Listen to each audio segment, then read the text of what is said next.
to Discovering Journeys, the podcast where individuals from all walks of life come together to share their experiences. I am your host Sujala, and in each episode, I bring you unique perspectives from those who have embraced change and growth.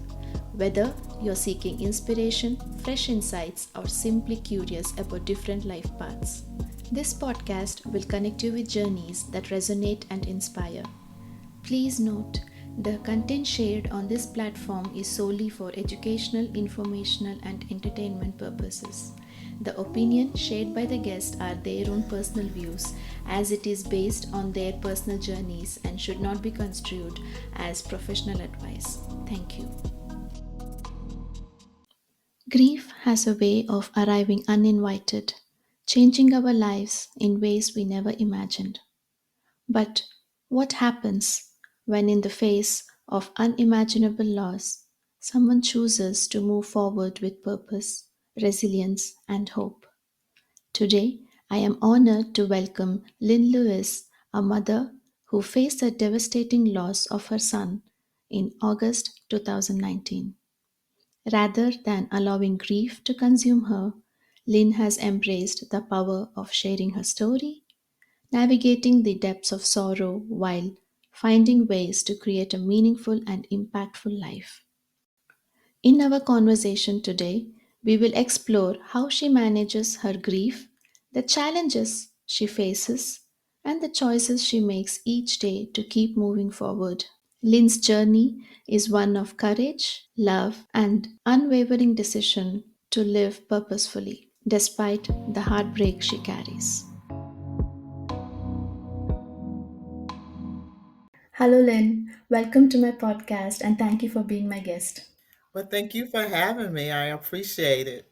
I truly appreciate your willingness to share your grief journey with me. I understand it's not easy, so I'll try to honor your journey in a right way possible. So, at any point of time you want to take a break, please do so and take your time. Thank you.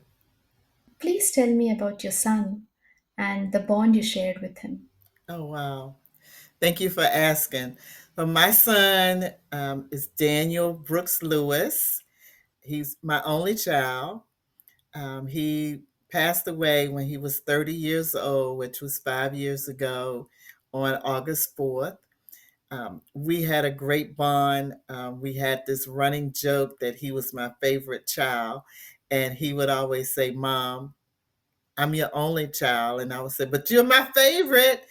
Um, he was a professional firefighter. He was not on duty at the time of his death, but he was a professional firefighter here in the U.S. where we live. Um, he was a joker. He was a hugger. He loved his family. I mean, family just meant a lot to him. He was single and he did not have any children at the time of his death. But he loved children and children loved him. He had several godchildren. Um, but he would always say, they're like library books. I can send them back. I don't have to keep them. But yeah, he was a good young man, good young man, who obviously had some things going on that he kept to himself, and actually he died by suicide. He went missing. He did not show up for his duty at his fire station on Monday, July 29th of 2019. His dad got a call from his crew saying that he hadn't shown up, which was unusual for him. And they called us, and we didn't know where he was. We didn't hear anything from him until 6 days later on Sunday, August 4th.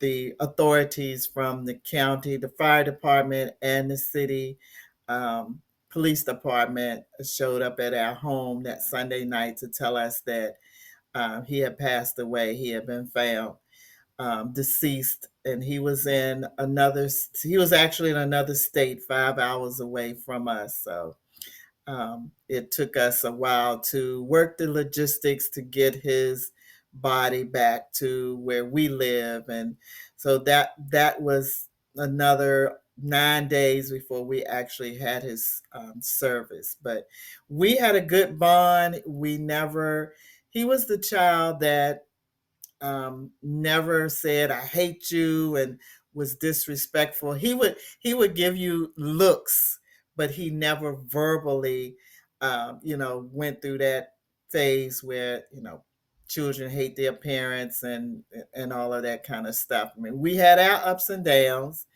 but he was overall a good son, and we were looking forward to having adventures together. Um, my I was exactly 30 years older than him, so we had planned to have some adventures together. I had recently retired from my job, so we were planning to have some trips. But anyway, he left before that, and so that was my baby boy. How did you navigate the early days and, make sense of this profound loss? Well, it didn't make sense. And to this day, I still say, and it's 5 years later, it's gut wrenching, heartbreaking, unexplainable, as any situation can be. At least it's been the worst for me, and I've been through several things, but this is by far the worst. So it's still that.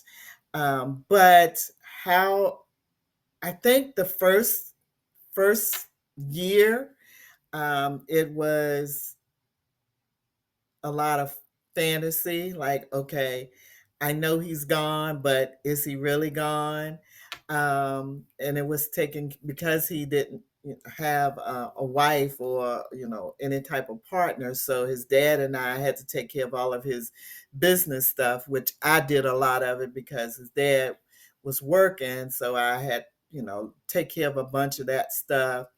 And I think I was just kind of on autopilot that first year. It was very emotional, just thinking, okay, am I going to wake up from this bad dream? And though I knew it was real, but there were times when I would go to I call it my fantasy, um, thinking, okay, maybe not. So that's kind of how I managed the first year. The second year, I really don't remember a lot of what happened the second year, but the third year was the worst year so far. I think that whole, okay, all of the business is taken care of, the finality. And so I really found myself being in a not dark place, but just a really place of numbness. And, I was functioning, but yeah, that was a hard year. That was a hard year, that year number three. So, At any point, was there an anger in you? oh, definitely anger. And even still, sometimes anger is one of the emotions that will present itself to me. But yes, I was angry at him because of the way he left. And I kept saying, why did it have to be this way? Why couldn't you have talked to somebody? He had a good relationship with me and his dad. Um, but he never, so I was angry about that. I tried to be angry at his two best friends because they were together all the time. And angry at them for why didn't you know? And then angry just kind of at myself for not knowing, not picking up, not what was it that I missed? What was it that we missed? So yeah, anger was a part of it, but my personality is one to not allow anger to fester. So I go in and out of the anger part, but that it was definitely there, and it still comes into play sometimes. Yeah, it doesn't leave you. There is No, this wish which just there in your stomach. yes, Grief often takes different forms and shapes for different people. How has it been, or how has it evolved over time for you? Initially, the first years, the first couple of years, I felt like I was in a jungle, and that there was this like lion that was waiting to jump out at me. So I really just feel like I was going in the forest, just in a jungle, and so in my mind I envisioned my grief like this. It was some days I would know that the lion was coming, so I felt like I was in a jungle, like at any minute, a lion or a tiger or something would jump out at me. And there were some days that I felt it coming, like, okay, I know it's coming. I know this lion is getting ready to jump out at me. So I was prepared.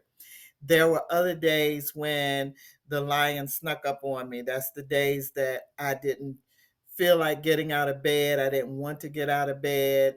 I didn't want to talk to anybody. I couldn't pray for myself. I asked my friends, I let my friends know, this is a rough day.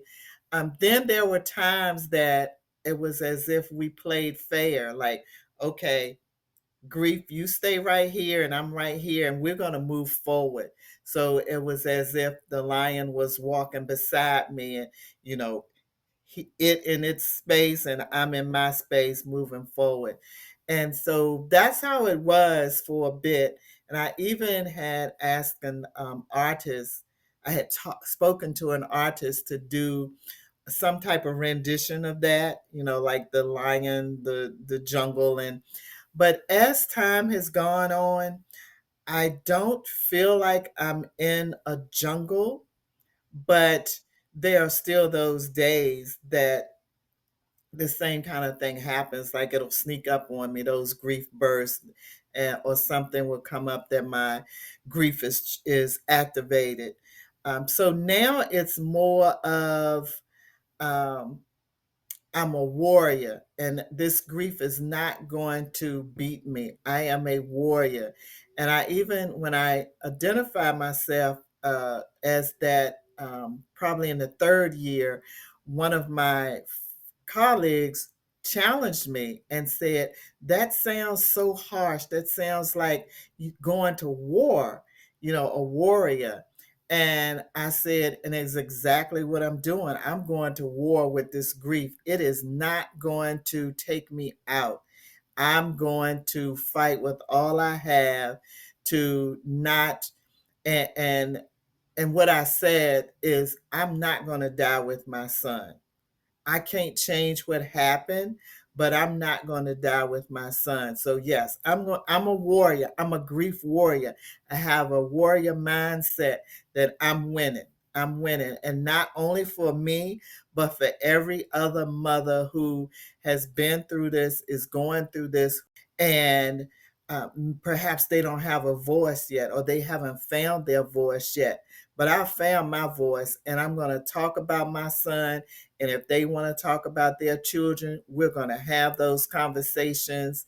And we are not going to feel ashamed of what the final decision that they made.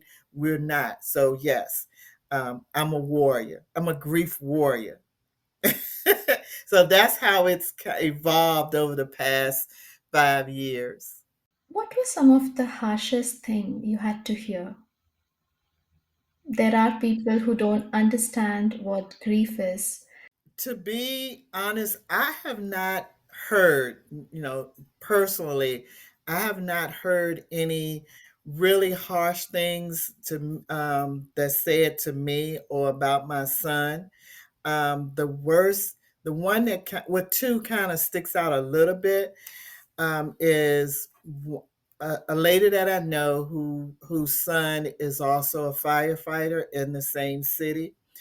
She, when Daniel first died, she asked her son if excuse me, if he knew my son, and he said, I don't know if he said he knew him, but he said, oh, he was just a rookie.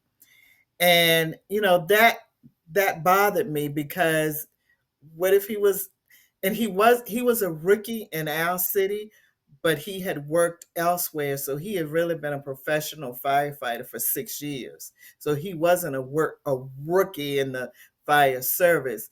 But I just thought that was kind of mean for her son to say. But I honestly cannot say that anything harsh has been said to me. Now I can say that some of my um, friends, the people that I've made friends with since I've been on this journey, they've had some harsh things said to them, like, your person is going to hell. That's unforgivable.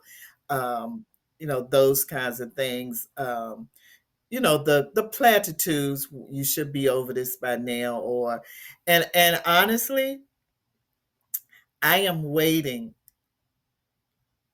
I'm waiting subconsciously for that person to say, well, he chose to do that. And while he did, that's true, but it still does not, um, I still have the broken heart. I still have the hurting heart.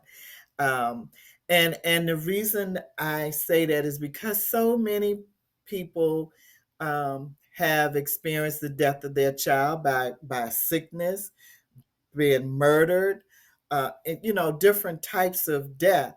And so I wouldn't be surprised if at some point I run into that parent, that if I'm speaking or, maybe talking about my son, that's eventually going to come out. It hasn't so far, but I'm not going to be surprised when it does. And so my response will be just what I said.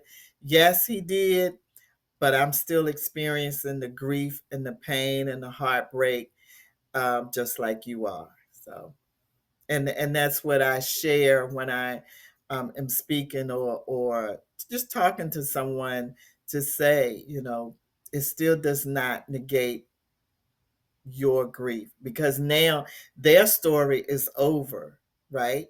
But my story continues. And so what you're doing now is, you're helping me, or you should be helping me to navigate, to maneuver. And so if you don't have anything nice to say or good to say, just, don't say it. And I know my son was no angel. He was not. He was not. He had his issues, we had our issues, but that was still my child, and I'm still hurting because of the choice that he made, and always will. So Yeah. Some people, the understanding and the way they perceive things can be so different. And what they don't understand is, at the end of the day, you're the mother. exactly, exactly, and I'm the same as the mother that whose child died other ways.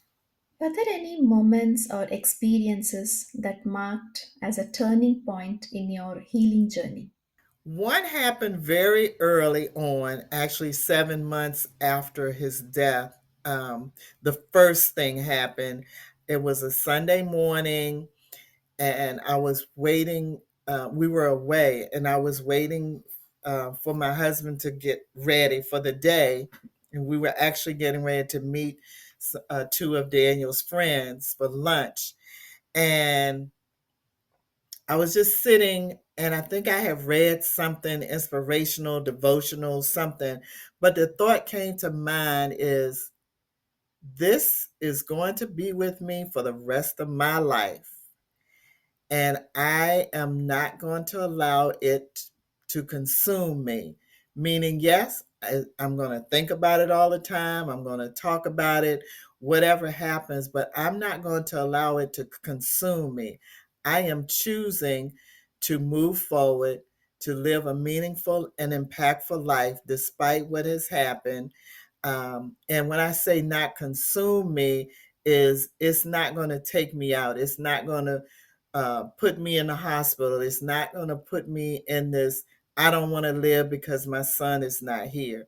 And to date, that has not happened. Yes, I have my rough days. I still have my tearful days, my, why days.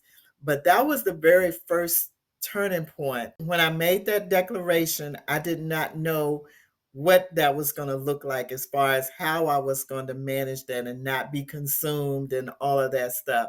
But I made that declaration and I thought, well, if I need some to figure it out how it's going to happen. I was in. I had done a group support for suicide loss. I had. I don't know if I had started. I think I may have started my therapy at that time, but I just figured it's got to be a way that I can do this. And so I went to the internet looking to see what might be out there to help persons that had the same attitude as I had. And I found grief coaching. And so that's how I managed to be in this arena today. What made you choose this meaningful and purposeful life? Was it you wanted to, or you were just trying to heal and you found a way? Um, mm, it's a good question, but it may be kind of twofold. I I I wanted to because I wanted a way to help myself heal. I wanted a way, and I found out that helping myself was helping others, and vice versa. My talking about my situation was helpful for others.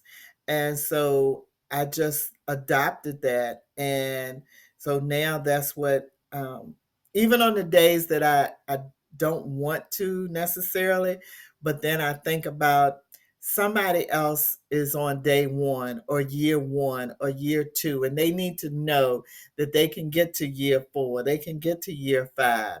And, and now it's just what I do. It's what I do, and um, I enjoy helping people. And even before all of this happened 5 years ago, I my purpose, I believe that one of my purposes in life was to encourage and inspire other women to, because I grew up, I was very shy all through, school. I was very shy. I got to a point it's like, okay, I want to encourage women. I want to let them know that they can have a voice. Because once I think I took a class or something through work on positive impact, and I realized that I can have an impact on others, a positive impact. And it kind of just grew from there over the years, and just being an inspiration to other women, and and just participating in activities in my church, in the community, even at work, just being that welcoming person. Because again, I was very shy, not at home, but I was very shy outside of home. And I whenever I saw somebody that seemed to kind of be like the underdog, so to speak, that were looking like they were by themselves, I would approach them, and it just kind of evolved that I became this person that I want to help other people be seen and be heard, know that they are seen, know that they are worthy and useful. And then once Daniel's death happened, I just kind of transferred that energy to, okay, we're going to do this grief coaching thing, and we're going to walk this thing out together. And I know that it's beneficial because I've had many people tell me that it is. They applaud me for being able to be a voice for many. And it's really helpful to me. It really does help me. And it's, again, I know my son had his own. We all have our issues, right? Whatever they may be. I'm not trying to. I don't try to enshrine him or, make him out to be this perfect person. But he, I'm keeping his memory alive. I want people to know who he was, and he made an impact in his community. And so I want people to continue to know that. And that was my favorite man child. That was my boy. And so yeah, that's what I do. Could you share your support group of people? I have a couple of ladies who have been, I mean, we were friends before, but they just check in on me. So one of them, a few of them are at church, and they kind of watch me if they think or sense that I'm having a rough day. They are beside me. They may not say anything, but they are, there. Excuse me. And then I have some friends outside of church, some who I've met since we've been on this journey together. They are my support group. There were 4 or 5 people, ladies, that I appointed as my aftercare team shortly after the death happened. So okay, my aftercare team, I still reach out to them. They still support me. And then I've made some friends, if you will, along the way since I've been coaching, since I've been speaking. I have good support. I do have good support. And of course my husband, yeah, we support each other. We check in with each other. What gives you hope on the hard days? What gives me hope on the hard days is just that hope that I can do this. That what my doing this, acknowledging that it happened, accepted that it happened.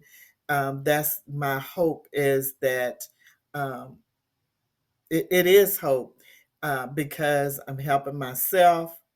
I'm helping other people. People are sending people to me, and so again, I know that there is hope in all of this. That it's not going to go away. It's not going to change, but there's that hope that I'm going to, and I am not just surviving, but I am thriving in the aftermath of this situation that presented itself in my life, unexpected and uninvited, and it's not a thing I can do about it. But I have that hope that I can continue to live, to move forward, and I can. Um, I have joy. I do know that joy and sadness can coexist because, as I've said of late, um, Daniel's death is always playing in the background, like subconsciously. There's not a day that I don't think about some part of it or him. But at the same time, I have joy in the things that I do. Some things that I know that he would have liked to have done with me. So I have that joy and that peace, and so that's where my hope is, that I will never lose that joy and that peace. Are there any books or material that helped you, or you read something which really helped you to just navigate? Oh yes, there are a couple of books. I should have pulled them off my bookshelf. It's okay, you can tell me later and I can put in the show notes. It's fine. But yes, I'll send you a couple of books that have been helpful. You have written a journal. Tell me more about it. I wrote this journal because, excuse me, I started like when I'm cleaning out stuff, or just how little cards, or old cards. I keep cards and note cards, and so even some of the little things that he drew or notes that he wrote when he was a child or much younger. And I started thinking, I would like to have all of these in one spot instead of having it stuck in a book here or a drawer here or there. And I thought, well, and then there were those times when I had questions that I'll probably never get an answer to, but nevertheless questions. Um, And so I was in a women's business summit this time last year, and we were talking about writing books. And so I made the comment that I wanted to do a journal that would be geared toward survivors of suicide.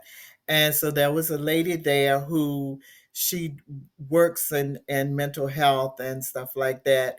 And she said, she really encouraged me because she said, there are a lot of journals on the market, but not a lot that's geared towards suicide survivorship. And so that was like she watered that seed that was already there. And 7 months later, I had, with the help of someone, I had I did all of the writing. I had someone put it all together for me, and it was published. The difference in my book, I believe, is because I have prompts, like journal prompts, and such as, what are three things that I wish I had known about suicide loss? I have a space for pictures, or, like I talked about, those cards and stuff like that. I have a section with quotes. I have a section with just plain line paper where you can write your own stories or letters, and then some resources. So I call it a journal slash memory book, and it's hopefully will be like a companion for someone that they can, perhaps if they are having a rough day, or just want to, are thinking about their loved one, they can go back and look through the book and make notes. And so that's my book. That's my solo project, my first solo project. That's beautiful. Yes. What hurts you the most, even today? What hurts me the most? That he made that final decision. He and that I always wonder what was he what was on his mind, like those days leading up to, and he decided not to show up for work. What was what was going on, because it appeared that he was by himself those last um 7, 8 days of his life, that he didn't. The last that we could find that he talked to anybody was that Friday. Excuse me. No, no, it would have been that Saturday when he left work. So he got off that Sunday morning, because my husband actually texted him and he texted him back. But to our knowledge, that was the last time that he actually spoke to anybody, according to his phone records.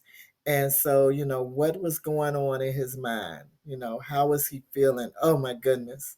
And I'll never know, because he left no notes, nothing. It's like he just left.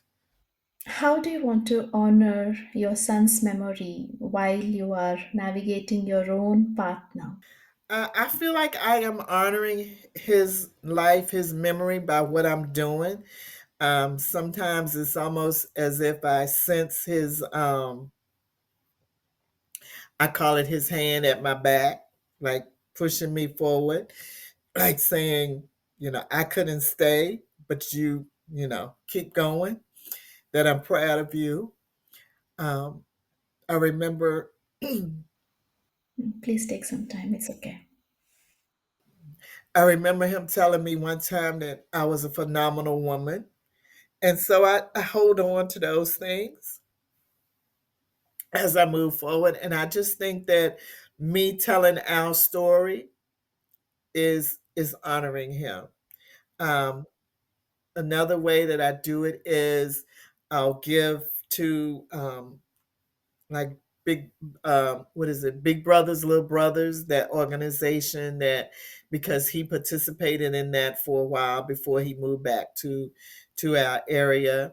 And then, of course, I give to the Full Circle Grief Center, which is where my husband and I did our grief counseling therapy and group, and then we still volunteer for them. And then I've done a couple of walks with the American Foundation for Suicide Prevention, um, and even writing, putting our story in books. Because eventually somebody is going to pick it up and say, "Wow, she did that. I can do that." So to me, that's honoring his life. Yes, he loved people, so he did some good things. It was just whatever that load was that he didn't share, that he couldn't manage. He chose not to manage it anymore for whatever reason. What makes you come out and share your story and the learnings? I do it because, again, I believe that my story is somebody else's painkiller, somebody else's solution to somebody else's problem that's wondering, how can I do it? Nobody has convinced me yet that otherwise. So I'm going to keep telling this story because, again, I believe that it's helpful to somebody else. Self love is very important to me, which includes the self care. But I've gotten to a point in my life, especially since his death, that taking care of myself and not sacrificing myself is of the utmost importance, because grief work is hard work. And if I don't take care of myself, I won't be able to do it. And I want to do it because, again, I believe it's honoring him. I know that it is helping me, and I believe that it's helping. And I know that it's helping some other persons. What would you tell to somebody if they're starting their grief journey? What would I say to a person who is just started on the journey and maybe just feeling that overwhelm is, first of all, to breathe. Just breathe. Just just allow yourself to breathe. Allow yourself to feel all of the emotions that are going to come. Give yourself grace, and give those emotions their space. They're not going to last always, but give them their space. And so that's just some of the things that I share with people. And then you get to choose. You get to choose how you want to move forward. There are persons who don't want to move forward, and I'm not judgmental of them. But I had to move forward because it was just too heavy for me to just just sit in it. Just sit in it. I That was too much for me. But for the persons that are choosing to move forward, that want to move forward, then, how do you want that to look despite what has happened, what has taken place? How do you want that to look? What's your legacy? What do you want to leave behind? So those are just some of the things that I share. Your strength, your willingness to share and navigate the path, and the path you've chosen to, of meaningfulness and like the purpose is truly inspiring. And thank you for sharing such a deeply personal part of your life with me today. Thank you, Lynn. You are welcome. Thank you so much for having me. I appreciate it. It's been a pleasure meeting you, despite what we had to talk about. Yes, it's been great talking to you. Thank you. Thank you for listening to this episode of Discovering Journeys. I would love for this podcast to reach as many people as possible. So please remember to subscribe, rate, and leave a positive review. Share this podcast with someone you think who would appreciate this conversation. Check out the show notes for all the links and details. Until next time, keep embracing your journey and discovering new paths.